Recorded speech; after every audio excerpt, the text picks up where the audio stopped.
Praise the lord. యెషయా 53వ అధ్యాయము 1-12 వచనములు. మేము తెలియజేసిన సమాచారం ఎవడు నమ్మెను? యెహోవా బాహువు ఎవనికి బయలుపరచబడెను? లేత మొక్క వలెను, ఎండిన భూమిలో మొలిచిన మొక్క వలెను అతడు ఆయన ఎదుట పెరిగెను. అతనికి సురూపమైనను సొగసైనను లేదు. మనం అతన్ని చూచి అపేక్షించున్నట్లు అతనికి సురూపము లేదు. అతడు తృణీకరింపబడిన వాడు ఆయను, మనుషుల వలన విసర్జింపబడిన వాడును, వ్యసనక్రాంతుడుగాను, వ్యాధిని అనుభవించిన వాడుగాను, మనుషులు చూడనొల్లని వాడుగాను ఉండెను. అతడు తృణీకరింపబడిన వాడు ఆయన గనక మనం అతనిని ఎన్నిక చేయకపోతిమి. నిశ్చయముగా అతడు మన రోగములను భరించెను, మన వ్యసనములను వహించెను. అయినను మొత్తబడిన వానిగాను, దేవుని వలన బాధింపబడిన వానిగాను, శ్రమనొందిన వానిగాను మనం అతనిని ఎంచితిమి. మన అతిక్రమ క్రియలను బట్టి అతడు గాయపరచబడెను, మన దోషములను బట్టి నలుగగొట్టబడెను. మన సమాధానార్థమైన శిక్ష అతని మీద పడెను, అతడు పొందిన గాయముల చేత మనకు స్వస్థత కలుగుచున్నది. మనమందరము గొర్రెల వలె త్రోవ తప్పిపోతిమి, మనలో ప్రతివాడును తనకిష్టమైన త్రోవకు తొలిగెను. యెహోవా మన అందరి దోషము అతని మీద మోపెను.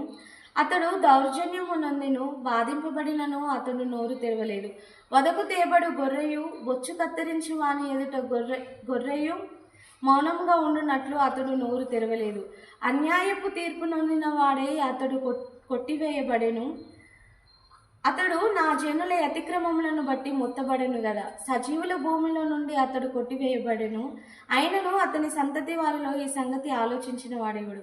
అతడు మరణమైనప్పుడు భక్తిహీనులతో అతని సమాధి నియమింపబడెను, ధనవంతుని యొద్ద ఉంచబడెను. నిశ్చయముగా అతడు అన్యాయమేమీ చేయలేదు, ఆయన నోట కపటమేమీ లేదు. ఆయనను నలుగగొట్టుటకు యెహోవాకు ఇష్టమాయెను. ఆయన అతనికి వ్యాధి కలగజేసెను. అతడు తన్ను తాను అపరాధ పరిహారార్థ బలి చేయగా అతని సంతానపు వారు చూచును. అతడు దీర్ఘాయుష్మంతుడగును. యెహోవా ఉద్దేశం అతని వలన సఫలమగును. తనకు కలిగిన వేదనను చూచి అతడు తృప్తి నొందును. నీతిమంతుడైన నా సేవకుడు జనుల దోషమును భరించుచు తనకున్న అనుభవ జ్ఞానము చేత అనేకులను నిర్దోషులుగా చేయును. కావున గొప్పవారితో నేను అతనికి పాలు నియమించేదను, గనులతో కలిసి అతడు కొల్లసొమ్ము విభాగించుకొనును. ఏలయనగా మరణము పొందునంతగా అతడు తన ప్రాణమును ధారపోసెను. అతిక్రమము చేయవారిలో ఎంచబడిన వాడాయను.